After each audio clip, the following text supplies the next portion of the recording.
it's Lizzie. So I am so excited for today's video. It is what to do when Mass starts to feel repetitive and when it feels like you've lost your passion for Catholicism. If you're new to my channel, I'm a Catholic convert and I became Catholic in 2018. It's actually been almost 5 years. About 4 months ago, I started experiencing this, where Mass became so memorized for me that I would say the prayers or hear what the priest was saying, and I wouldn't even focus on the meaning of it. I wasn't as excited to be at Mass anymore. I didn't cry every week because of how beautiful it was. It just started feeling like motions for me. These are all the things I changed in my life surrounding God and Mass that made me feel so passionate about it again, made it start to feel exactly like how it did when I first converted. So number one is to always plan to get to Mass early and to stay after Mass. So I recommend getting there about 15 minutes before it begins and staying for 10 or 15 minutes after. This was huge for me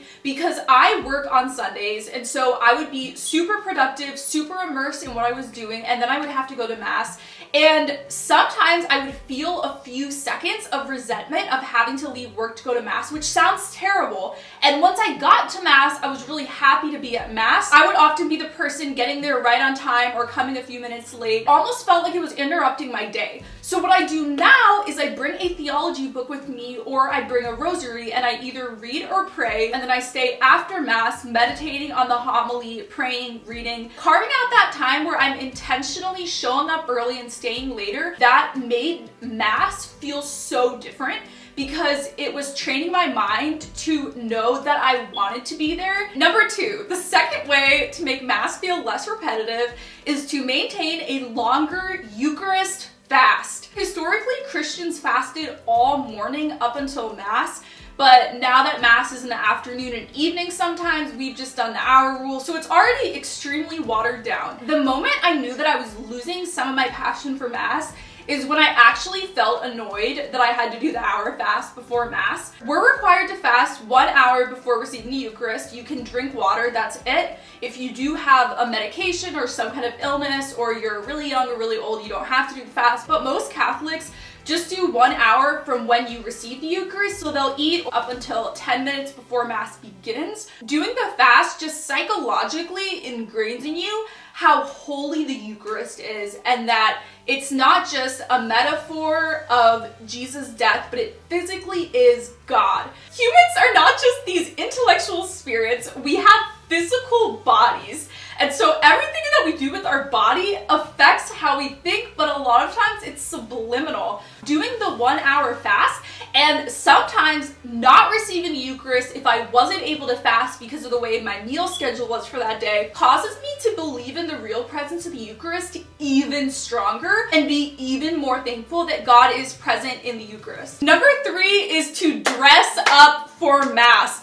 This is extremely important. It signifies that going to Mass is not just going to get brunch with your friends.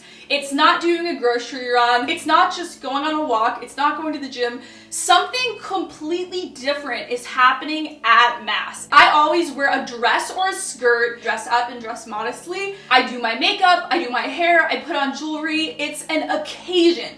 Just like how you would dress up really nice to go to a wedding. Like I said with the last one, we are not just intellectual spirits. We have physical bodies, and what we do with our bodies completely affect our thinking. Number four is that I read my Bible in the morning with breakfast. It's on my to-do list every single morning. Even if it's 3 minutes of reading the Bible, I always do it. I didn't always do a spiritual activity right in the morning. A lot of times it would be later in the afternoon or in the evening. And what has really helped my prayer life and my scripture life is knowing that it doesn't need to be a 30-minute Bible study or praying the rosary for 30 minutes. Even if it's 3 minutes, 5 minutes, 10 minutes, that can completely change your day. And so just having it in my schedule every morning, even if I do not have that much time, I just open my Bible and read something. Number four is reading different parts of the Bible. So the Bible can even feel repetitive because I've been reading it my whole life. So what I recommend is reading something you don't usually read. I've been reading Jeremiah and Lamentations recently, which I never would have described as my favorite books of the Bible. So I feel like everyone's personality vibes better with specific books. And so pick something that you do not usually read, that you don't have memorized, and just stick to reading that every morning. It stops feeling boring or repetitive if it's something that you don't know as well as other parts of the Bible. If you're unsure of what to read, you could also just read the daily Mass lectionary readings, open up your physical Bible, and then read around the Mass readings if you have a little bit more time. Number 6, way to make Mass feel less repetitive and how to get your passion back for Catholicism is go to confession more often. A huge part of Catholicism is changing your behavior, becoming more holy. Interacting with God and having a relationship with God should change every area of your life. What I love about regular confession is that in the back of your mind, you're thinking about how am I treating other people? How am I loving myself? How am I growing closer to God? It just becomes so natural to be analyzing your behavior and trying to be better, trying to love the people in your life in a deeper way. Going every month has been my favorite way to do it. The mindset of regular confession makes my faith so much more exciting. Number 7 is recording homilies with your phone. I think everyone has the voice memos app. You can record as the priest is doing the homily and then listen to it later in the week. A lot of people don't remember details of the homilies once you go out of the church, and so having that to listen back to later in the week is amazing. Number 8, talk to Catholic converts and hear their stories. My husband recently started running RCIA at our church, and I've been going to RCIA again, and meeting the people who are converting and hearing their stories has made me so passionate about my faith again. I also know converts in my other job as campus minister. Some of the students are converts, and so just talk to people for a long time, ask questions and more questions, and hear their story. Converts honestly need all the support they can get because it can be really damaging to relationships in their life when they convert. And so just being there to listen to their story and encourage them will be so helpful for them too. Number 9 is to reread what you read when you were converting. So for me, I feel like I've moved on to other genres of theology, and I'm not as interested as everything I read when I first converted, but last year I was rereading Ignatius of Antioch, and I was like crying inside my church reading it, and it just brought back like all of these beautiful emotions. And so you don't have to reread tons of books of the time when you were converting, but just reading anything, even if it's like a paragraph from a book that is the reason you converted, even if it's for 2 minutes, just reading something from that time. And also for me, watching back my old YouTube videos is helpful, but that's not really good advice for you guys because you don't have a YouTube channel. So you could also look back at old journal entries or old photos, anything to remind you of the time of your conversion or reversion. Number 10 is to read a different genre of theology. So our church has been going on for 2,000 years, and there are so many Catholic writings. If you've been doing a lot of church history lately, maybe switch to philosophy. If you've been reading more of patristics of the ancient church, maybe switch to read writings from the Protestant Reformation era, or you could read 20th century papal encyclicals. There are a lot of Catholic books of really technical philosophy, and then there's others that are autobiographies of saints that read more like a literature vibe. That'll make it feel less repetitive. There is literally something for everyone, and I'm going to link below my Amazon storefront.